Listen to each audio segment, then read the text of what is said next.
The headmistress of Ahantaman Senior High School has made a very, very, very depressing revelation with regards to what is happening in some of the secondary schools in Ghana here. Madam Ernestina Kankam happens to be the headmistress of Ahantaman Senior High School, which happens to be a very popular school in Takoradi, a secondary Takoradi in the western region of Ghana. It's a girls' school, and she made this very interesting revelation that there was a young girl that was actually coming from one of the senior high schools, and she had an aggregate of 14. And I mean, say like aggregate 14, they be like, you be shark small, like you be shark, but no be shark, but at least they do well. I think aggregate 14 is not particularly an average student. Yeah, so she came into the school with aggregate 14. So I mean, generally the perception is this kid is good academically, at least if nothing at all, the basic literacy skills she should have. Do you know what happened? This kid was supposed to write her name. No, you don't say some bro in name. Like, you don't say write some bro in name, or they've asked you, who is the president of this country? And like, okay, the president of this country is Donald Trump. No, not that one. Your own name. So that's like super basic, right? Write your own name, because your own name there, if nothing at all, you've consistently written it over and over and over again. So one year the crown, then you would wedding, obetro. But unfortunately, this young girl was struggling to write her own name. It doesn't necessarily mean that she's not intelligent. I mean, sometimes it takes some kids long time to sort of pick up with regards to education and all that. And even though they might not necessarily be academically intelligent, there might be other aspects of them that might be intelligent as well that can also be a contributive factor to nation building. But then again, now we are speaking about academics. So let me come back to the story. So this kid couldn't write her name, right? So she was scribbling, right? She's writing noodles. I don't know whether that time she chopped noodles, beke or something in the morning. So they noodle in the window. Where the teachers say, now Sakola, you this kiddie, we've given an opportunity to write your name and then you are scribbling. So what's happening? So they took her to the headmistress and they reported the whole issue to the headmistress. This is what's happening. And upon further investigations, asking her a question, they realized that in her former school, a teacher actually wrote her BECE for her. Now, BECE happens to be the basic educational exams. Like that's like an exam that has to sort of test the student before they pass or they sort of are promoted to the next level of their educational quest. All right. So apparently a teacher wrote it for her. I have a particular example of just those who wrote. You know, a student that came in from BECE with aggregate 14, who couldn't write her name. Wow. Yes. I mean, those who just finished, who could not write her name. And she had 14. I was there when the economics teacher brought me her exam paper. And when he came in with the academic assistant, I was like, this was a problem. So I thought there's something serious. My face was like, they came, madam, this one, we can't solve it. So they handed over the paper to me. Scribble. She had scribbled. I mean, she can't write a single sentence. Wow. Correct. But she had aggregate 14. When we had delved into it, according to the teacher wrote it for her. Of course, she couldn't have written that herself. That's why it happens that she was able to get the aggregate 14. Now, there are a lot of layers to this story, because now, if the teacher wrote it for her, then it's a bit unfair to all the students that wrote it themselves, because the teacher is obviously smarter and intelligent and he's more experienced, and obviously he's a teacher. So how about the other people that burned a nice candle and for them to learn so many years, I mean, prior to the exams, the BECE, and they were not even able to make the right grades to access these schools? And these are the same people that are actually having competitions with all the other people that are actually playing the game fair. So, like me, for instance, when I was in BECE, I had a particular school in mind. When I was writing my BECE, that I wanted to, I was so bent on having to go into that school because there was a lot of good remarks that I've heard about them. So I learned like crazy. Like I wasn't sleeping. Okay, and then I had that grade, and by the grace of God, I was able to get that senior high school. So, well, then again, you can actually say that it helped me too, because then it's I think mentally it's sort of prepared me for, and it sort of carved me to understand that if you want something, you have to work hard at it. Okay. And I believe that's also a story that later on I have to go to, because when, okay, let me just delve into that. When students have it easy like this, then you are building a certain level of mindset in them that you don't have to struggle to get what you want, or somebody would have to do your fight for you.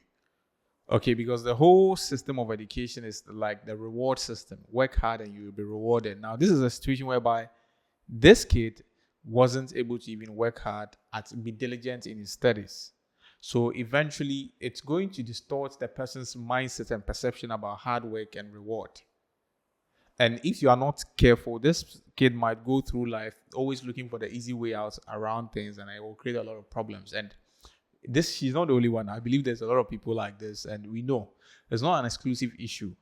You get it? So this whole issue is really not spicy. It's not given for the educational system, especially the fact that the senior high school, the WASSCE results are out, and then there's been a lot of the discussion with regards to how low the quality of the student that we are producing currently. They are very low as compared to the previous years. And it's raised a lot of issues whereby some people are obviously, you know how Ghana is, then they politicize everything. Opposition parties, some people are saying that the current finance minister and the education minister are actually conniving to prevent, that's a very wild allegation, to prevent most of the kids from accessing the university, because they've made a promise, or the free fees, stress fee policy, something like. Basically, it's a policy that when you go to the first year, you are not going to pay school fees. When you enter the first year in the university, you don't pay school fees. So the opposition are saying that the finance minister and the Ghana Education Service, the Minister of Education, have combined and connived to fail a lot of cases so that they won't be able to access that. Because when Nkwala no kogu sa side the university will be bring now ombeboka. Okay, yes, the stress involved in actually making sure that they meet the financial demands of the large number of people. That's why they've intentionally failed the case. Well, the WAEC PRO actually came out to actually say that the truth is just straightforward. The kids didn't learn; they were not diligent in their studies, and that's why most of them failed this year's WASSCE. So it raises a lot of questions, because the human resource of a country and the human capital of a country is very important, and then the education contributes a lot. Acquiring knowledge and skill contributes a lot to the quality of human resources you have in a country. And when these things happens when students are able to escape, be able to find, like, cheat their way out of schools and everything, then it creates lack of trust with regards to employment, right? Because personally, I've had an experience whereby I've sat down with, like, people, like big men that have, with all humility, I've had the privilege to actually sit down with people that have employed a lot of people, and then they've disclosed it that they don't even care about people's papers anymore. They don't care about the grades that you have or the university that you've been to, because they've employed people that are having they are having the best grades on paper. But if you give the person opportunity, you show them B, then they do C. You show them C, then they do W. So it's like right now, even there is lack of trust with regards to our school system when you are employing some of these people that have come out from school with good grades. Okay, so now they are relying more on talk and do. Okay, come, do it, produce results, and then let's see what you can do. Most of them, maybe it's just a formality. They will just look at your paper to just make sure that at least it's evidence of where you've been or the school you've been to. But within them, they are looking at the resource or the inputs that you actually give to their company. And this is a contributing factor to all of this. It's not like all the students have actually used dubious means. Some people actually learn very hard to acquire results.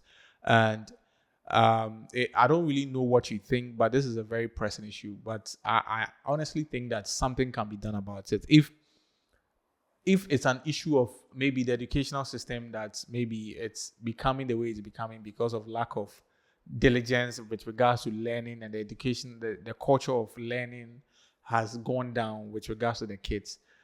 Let's find a way, inculcate, get influencers, whether they will air adverts on TV and all that, to sort of inspire kids. Let's inspire, find inspirational solutions to this, because this is very important. Okay, this is a very important aspect of social, like a country's developments, education. You can't play with it.